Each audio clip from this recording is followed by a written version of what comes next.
नाज़रीन, ओस्मान शाहड़ी में बिजली की लोड शेडिंग खिलाफ रहवासिन एहतजाज कयो आहे। रिपोर्ट करे रहियो आहे सनाउल्ला थैबो।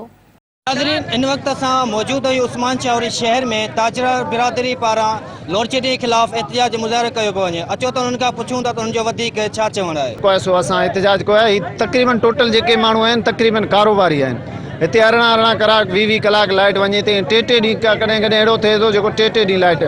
हीअ असल में जेके फॉल्ट आहे लाइन में कमाल आहे, रिफ़त वारा ऐं SDO साहब आहे। पाण जाणे वारे टंडो सूमरो ताईं लाइट हले थी, हुन खां अॻियां जेको आहे सो लाइट कटियो वञनि।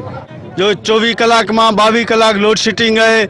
D fitting Mehran sugar mill में असांजी लाइन कटी वञे थी ऐं कमाल ऐं लाइन सुप्रीडेंट सर्वर चवनि था त SDO जो हुकुम आहे त अॻियां लाइट न ॾिनो वञो।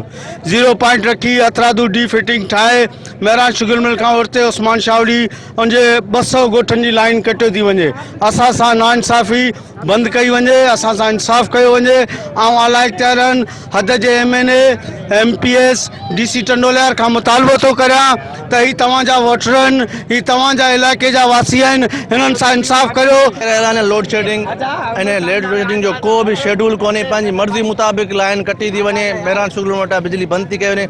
असां उस्मान शाहड़ी ऐं उनजे आसपास जे 200 खां वधीक ॻोठनि जी जेका बिजली सां कटी थी वञे। गैर ऐलानिया लोड शेडिंग है, को हिकिड़ो टाइम पीरियड न आहे। लोड शेडिंग आसपास जालीशर जो ॻोठ थी वियो, उमर साम थी वियो, इब्राहिम आकलानी, बार मीर जत, सवें ॻोठ सभु महरूम थी वेठा आहिनि। हिननि हिकिड़ो कमाई जो ज़रियो ठाहे छॾियो आहे। ईंदा आहिनि, लाइट कटे वेंदा आहिनि, वरी 50,000 रुपया वठी वरी लाइट हलाईंदा आहिनि। हाणे जेको 500 रुपए जी लाइट मारे पियो हुनजो 5000 रुपया बिल पियो अचे, तूं किथां पियारींदो? अगरि ही डिडक्शन ख़तमु कर, हर माण्हू बिल पियारण लाइ तयारु आहे। हर माण्हू जेको जाइज़ लाइट मारे पियो ही मजबूर था कनि माण्हुनि खे चोरी करण ते, बल्कि ही हथ सां चोरी पिया कराइनि। पैसा वठी ही लीगल जेको बिल सही करण थो वञे उनखे बिल भी सही कोन था करे ॾियनि। त असां हिते को बि लाइन मैन कोन रखियल आहे। हिते प्राइवेट तौर ते ईंदा आहिनि। कंहिंजी का अगरि तार सड़े थी उहो 2000 3000 ॾींदो, पोइ त उनजी का तार जेको ट्रांसफार्मर जो मीटर जो मसलो हूंदो आहे उन लाइ बि 10 फ़ोन था करणा पवनि। उन खां 2000 3000 ॾींदा आहियूं, पोइ कमु